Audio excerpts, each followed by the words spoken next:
Садыр Жапаров мамлекеттин карызы болбогондо маяна $1000 көтөрүлмөк. Президент Садыр Жапаров социалдык тармакка мамлекеттик кызматкерлердин маянасы көтөрүлөрү туурасында билдирүү жазды. Урматтуу кыргызстандыктар, эгемендик алгандан бери топтогон карызыбыз $5 миллиард жакын болуптур. Эми аны кайра кайтаруу мөөнөтү менин президенттик мезгилиге туш келип отурат. Эч маселе жок, толук төлөп беребиз. Төлөп бергенге каржы булактарыбызды жана пландарыбызды дагы аныктап койдук, деди Жапаров. Президенттин сөзүнө караганда, динамика көрсөтүп турганда үстүбүздөгү жылдын баштап 2026 жылга чейин эң жогорку сумма $350 миллион төлөнөт. Андан кийин төлөм кайра ылдыйлап олтуруп 2033 жылдар менен төлөп бүтөбүз. Менин айтайын деген ушул акча каражаттарын эмгек акы, пенсия, жөлөк пулдарды көтөрүүгө колдонсок, ар бир мамлекеттик кызматкер жок эле дегенде $1000 эмгек акы алып иштеп калмак экен. 1-апрелден баштап эмгек акыларды көтөрөбүз, бирок албетте $1000 жеткире албайбыз. Казынабызга жараша максималдуу түрдө көтөргөнгө аракет кылабыз, деп сөзүн аяктаган ал. Эске салсак, буга чейин министрлер кабинетинин билдиргенде, апрелде бюджеттик кызматкерлердин маянасы толук көтөрүлөрү пайдаланылып жаткан.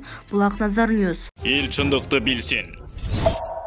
Исхак Масалиев, сиздин өз өзүңүздөн угалы, жабакта жаткан Атамбаевка барып кечирим сураганыңыз чынбы? Жок, андан эмнеге кечирим сурамак эле? Мен ошол замат жооп жазбадымбы? Аны жазбайын дедим эле. Билесиңер да, 2010 жылы 2 жума камакта жаткам. Ошондон улам анча-мынча саясатчылар камакка жатып калса, өзүмдүн демилген менен кабар алып, көңүлүн алып коем.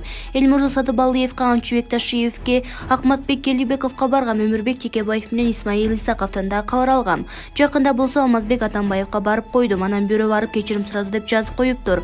Ошон үчүн айла жоктон жооп беришке туура келди. Болбосо мен мындай нерселерди эч качан мактанбайм. Жазган киши бирөөнүн айтканына таянды да, сөзсүз экөө сүйлөшкөндөн кийин аны бирөөгө айткан. Мен аксакалга бирдеке деп айта албайм, балким келгендердин бирөөнү айткандыр. Кечирим сурай турган негиз жок. Мен сунуштаган долбоордо экс-президенттен кол типестикти таптакыр алып таштайлы деген, бирок Курманкул Токтуралиевич жогорку кеңеш макулдук берет деген сыяктуу оорлошкон жол менен алууну сунуштаган. Мен ал долбоорго каршы добуш бергем, ошондо да көбү өзүнүн долбоорлоруна кантип каршы добуш берет деп таң калышкан. Каршы болгон себеби мен берген сунуштаган мазмун жоголуп калган. Мен Алмазбек Шаршеновичке айттым, жеке менин пикиримде сиздин ТЭЦ боюнча аралашканыңыз бар, ал жерде колуңуз турат, бирок сот сиздин күнөөлүү деп тапкан жок деп. Ошон үчүн мен бирдеке деп айта албайм. Ал эми калган иштер Батукаевдин иши, октябрдагы окуялар боюнча ачык эле айтам, туура эмес. Камай турган башка кишилер паспортту Атамбаев өзү жазып бериптерби?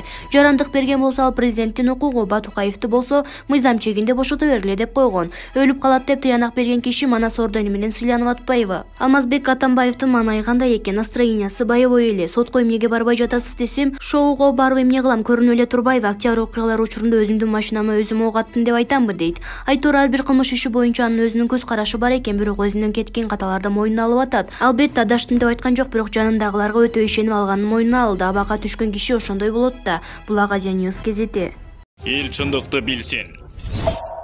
Адамзат эмеспизби? Кээде адашабыз. Мен ушул убакка чейин Алымкадыр Бейшеналиевди министр деген орунга татыссыз, так айтканда серьезный эмес, мен өзүн айтып сындап келген элем. Ошол эле убакта чыныгы турмушта разведкага коркпой бирге бара турган ишеничтүү жакшы адам экенине да айта жүргөм. Бүгүн Бейшеналиевдин өлкөдөгү 17 медициналык окуу жайды жабуу маселесин көтөргөнүн соц тармактаган угуп, бул министр чын ниетинде коррупция менен күрөшкө аттанганына көзүм жетти. Эң туура, карапайым элдин жүрөгүнө уйгон проблеманы көтөрүптүр. Медициналык окуу жай бул бүткүл кыргыз элинин келечеги. Саны көп, сапаты жок окуу жайлардан эптеп, акча тааныш аркылуу бүтүп алышкандар шорубузду шорподой кайнатып жатышпайбы? Баардык врачтар капа болушпасын, бирок биздин өлкөдө акча үчүн соо адамды деле операция кылып, кайра тийип кое берген учурлар бар. Медициналык окуу жайларда окуган студенттердин акча алып баа койгон мугалимдерин айбагандай оор жазага тартуу керек. Себеби алар өздөрүнүн ач көз аракети менен келечекте канчалаган адамдардын өмүрүн кыйып жатышат. Мындай мугалимдерди адам өлтүргөндөр менен катар коюп соттош керек.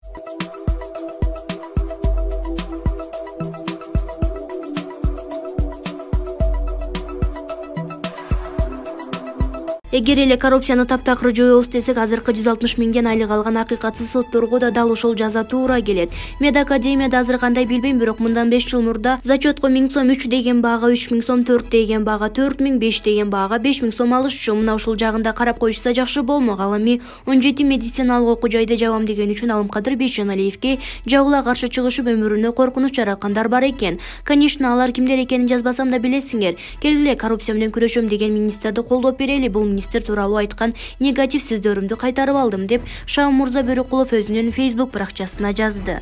Эл чындыкты билсин.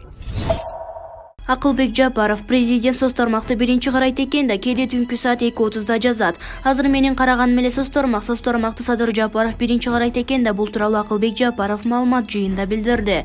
Түн ичинде уктап жатсаң эле жазат, карасаң саат 2:30, ошондуктан соц тармакка кошсоңор эле мага жетти деп ойлой бергиле. Вице-премьерлер жана администрациянын 305 кызматкери менен бирдикте WhatsApp топ түзүп алганбыз. Суроо талаптар болсо мага жеткирип турушат, деди ал. Булак аргумент.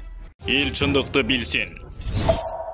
Өзү келсин деген талапты койбосоңуздар. Президент Жапаров депутаттарга кайрылды. Президент Садыр Жапаров өзүнүн социалдык тармактагы баракчасына билдирүү калтырып, анда ал эл өкүлдөрүнө кайрылуу жасаган. Урматтуу депутаттар, сиздер ишке киришкенден бери парламенттин комитеттердин фракцияларынын жыйындарына көз салып турдум. Жаман эмес, башталышы жакшы, бирок сиздерден бир нерсени суранам. Комитеттердин фракцияларынын депутаттык топторунун жыйындарына министрлер кабинетинин төрагасы өзү келсин, министр өзү келсин деп талапты койбосоңуздар. Кандай гана маселе каралбасын, ошол маселеге тиешелүү орун басарлары барып жатышат. Министрге караганда каралып жаткан маселени орун басары жакшы билерин билесиздер. Анткени тиешелүү болгон маселелер менен тиешелүү орун басарлары түздөн түз иш алып барышат. Ар бир орун басардын адистигине, багыттыгына жараша иштер бөлүштүрүлүп берилет. Ал эми министр болсо жалпысынан координациялайт. Бирок албетте өзү жетектеген министрликтин бардык иштери үчүн керт башы менен жооп берет. Мени сиздерге ар бир депутатка айтайын дегеним, эгер кандайдыр бир көйгөйдү же министрлер кабинети чече турган маселени көтөргүңүздөр келсе, анда ар бир аптанын жума күндөрү кечки саат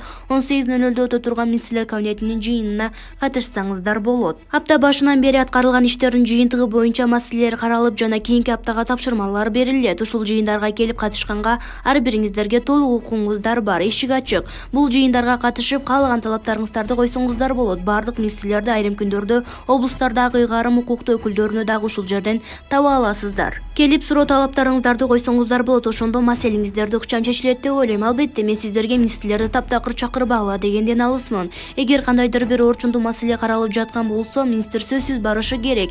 Жаңы жылдан бери бир топ окуяларга күбө болдум. Министрлерди зарыл иштер менен чакырсам эле жогорку кеңеште жүрөбүз, министр өзү келсин дептир деген жоопторду угам. Бир күнү кечке жүрүп же жарытылуу маселе чечилбейт же жетекчисин күтүп отурган министрликтин бир күндүк иши үзгүлтүккө учурап жаткан учурлар болуп жатат. Учурда бир күн эмес, 1 мүнөтүбүздө текке кетирбешибиз керек. Убакыт бизди күтпөйт. Министрлер кабинетинин иштерин координациялап, тез алдыга жылдыруусу керек. Азыр талап күчтүү. Коюлган тапшырмалар боюнча алдын ала даярдыктарды көрүп, өз убагында аткарылбаса керт баштар менен жооп беришет. Бул талап жана бюрократиянын жоюу маселеси министрлерге эле эмес, бардык мамлекеттик кызматкерлерге тиешелүү. Кайрылуумду туура түшүнүү менен кабыл аласыздар деп ойлойм. Ынтымак бар жерде ырыс бар деп айтылат элибизде. Бири-бириңерди туура түшүнүү менен ынтымакташып иш алып барыңыздарга толук ишенем деп Садыр Жапаров өзүнүн социалдык баракчасына жазды. Булак аргумент. Эл чындыкты билсин.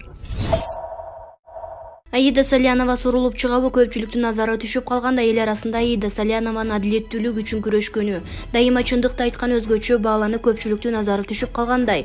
Калың катмар ичинен талкууга алынууда көп жолдар бою мамлекеттик кызматтарда иштеп, башкы прокурор кезинде оңдогон коррупционерлерди камакка алганы айсбергти жаргандай эле кыргыз коомчулугуна жаңылык киргизген. Депутат кезинде оппозициялык багытынан тайбай элдин укугу талам үчүн күрөшкөнү бааланууда. Учурда Свердлов округунан башка талапкерлер деле аракет кылып жатышат, бирок деңгээлдери тажрыйба жагынан Аида айымга жетпегенин байкадыңарбы?